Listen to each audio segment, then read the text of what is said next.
mīlēs futbolu. Tieši tāds uzraksts pirms daudziem gadu desmitiem rotāja VF stadionu Rīgā. Katrā ziņā es vēl tad nebiju, jā, bet ja man šitas ir, man vairs neko nevajag. Motabol, brat futbole. 40 gadi kopš pirmajām PSRS medaļām un 30 gadi kopš straujās motobola kustības apsīkšanas Latvijā. 70. 3 brāļu Zirņus Latvijā zināja katrs, kas interesējās par sportu. Mūs mīlēja ne mazāk, kā šodien mīl Rīgas Dinamo.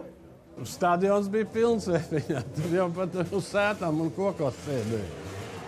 1973. gada rudenī ādažu motobolisti izcīnīja bronzu PSRS čempionātā. Pēc tam vienu reizi izdevās izcīnīt sudrabu un vēl vienu bronzu. Немногие знают правила и особенности этой игры. Познакомит нас с азбукой мотобола команда из латвийского колхоза «Ādži». Bumbu nedrīkst vest paceltu gaisā. Так нельзя. Nedrīkst triekties sānos. Nedrīkst iebraukt vārtsarga laukumā.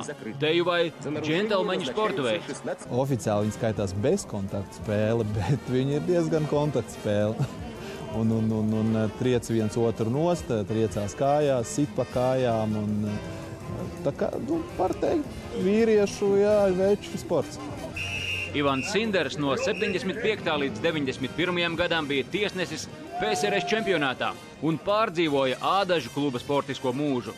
Mūsējie uz pārējo fonu esot izskatījušies ļoti zolīdi. Agris Zirnis bija viens no labākajiem uzbrucējiem. Vilnis, tas bija viens no labākajiem aizsargiem. Dainis vienmēr bija vienā līmenī. Ādrižnieks bija visi augsta līmeņa spēlē. Bet darbā kolhozā atlaides nebija. Pa ziemu mums bija dušīgi jāstrādā. Viss labība jānovēl, kuzīgs un visādi, kas, teiksim, beigās ir. Un tādā marta mēnesi atkal sākam. Pa ziemu mēs strādājam, vienkārši traktors labojam, kā jau mehāniskās darbnīcās. Motobola kustība, pateicoties Vilnim Zirnim, Latvijā sasparojās pērn. Lai šiem trakajiem izdodas, bet skaidrs, ka tie laiki, kad tauta sēdēja kokos, lai spēli redzētu, diezin vai atgriezīsies.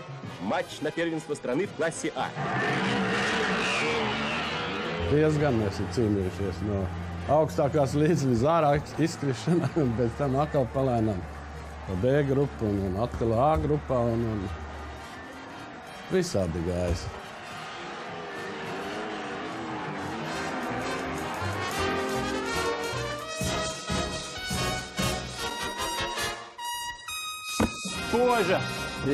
Spoža vēsture, bet arī šodien Biķerniekos vīri rūsina motokluba klubs Rīga. Es domāju, būs tikai priecīgs par jauniem dalībniekiem. Kilogramu sausā veidā, cik viņi slapjas sver? 5 arī varētu kilogramus svērt.